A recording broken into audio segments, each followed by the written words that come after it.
This is the new Renault Kadjar. It's the bigger brother to the Captur and will arrive in the UK in September, priced from a fiver under £18,000. Now, the last time Renault did a SUV crossover thingy, it was the Koleos. Do you remember the Koleos? Exactly. This car promises to be a whole lot more memorable, and to drive, actually, yeah, it's very good. The steering's accurate, the suspension, it's nice and comfortable. It goes over bumps very well indeed. The car's got lots of grip, goes exactly where you want it to go. Never describe it as a fun car to drive, but it's very, very pleasurable, and really for this kind of car, that's all it needs to be.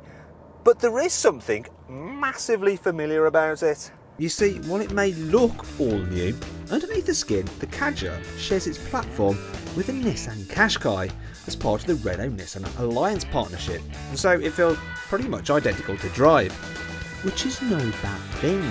So this Renault Kadjar is available with pretty much the same engines as you get in the Nissan Qashqai. In fact, I might start calling it the Renault Qashqai. But there is a bit of a twist, because this one is the 1.2 turbo petrol, and it's the only petrol you can get with the Kadjar.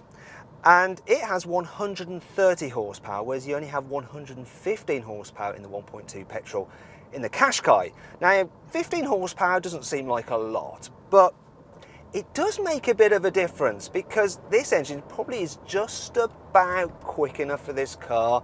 0 to 60 is pretty much 10 seconds dead. An MPG, well, it'll do over 50 miles per gallon.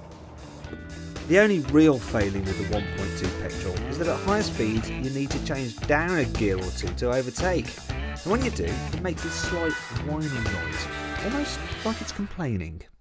Also, when you get up to speed, you do notice that you do get a bit of tyre roar entering the cabin. It's particularly bad on this road that we're driving on now, which is quite rough. As for wind whistle, there's a little bit around the A-pillars up here, but it's not too bad. However, these minor criticisms also apply to the Qashqai. But while the Renault may be almost identical underneath the skin, actually everything you see and touch and all the body panels are completely new.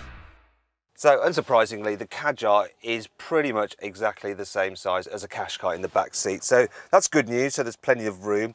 It is ever so slightly taller, so you do get a tad more headroom though, really. It's not that noticeable.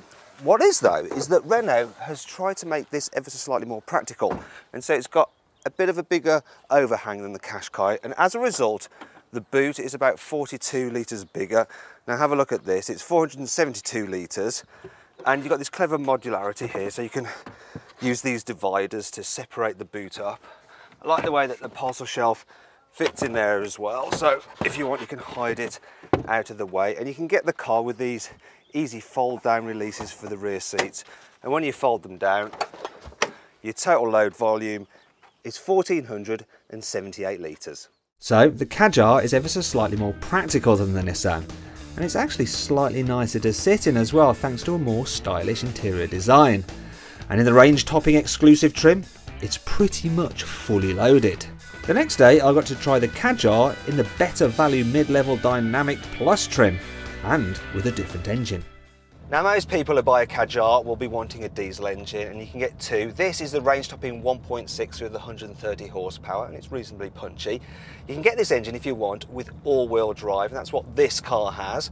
So you can drive along in two-wheel drive mode if you want to save some fuel, or you can put it into automatic all-wheel drive by turning this dial down here. And then it can send up to 50% of the car's power to the rear wheels if the fronts start to slip. Now, if the going gets really tough, you can put it into all-wheel drive lock mode as well, and that will lock the wheels 50% to the front, 50% of the power to the rear wheels. So it's a little bit more grippy, though most people who buy this kind of car aren't going to be going off-road, not even as extreme as this, which is not extreme at all. So those people will probably be better off with the 1.5 litre diesel engine, because it's not only cheaper, but it's more economical as well. This one, the 1.6 in two-wheel drive, guys, will do around 65 miles per gallon, but the 1.5 will do 74 miles per gallon, and it also emits only 99 grams per kilometre of carbon dioxide. Overall, the Kadjar is a great car, and every bit as good as the excellent Nissan Qashqai on which it is based. However, its more flamboyant French design could just give it the edge. Either way, Renault is definitely onto a winner with this cool crossover. Click on the video windows for our review of the Nissan Qashqai or the new BMW X1. Click on the play icon to watch our latest video and on our logo to subscribe.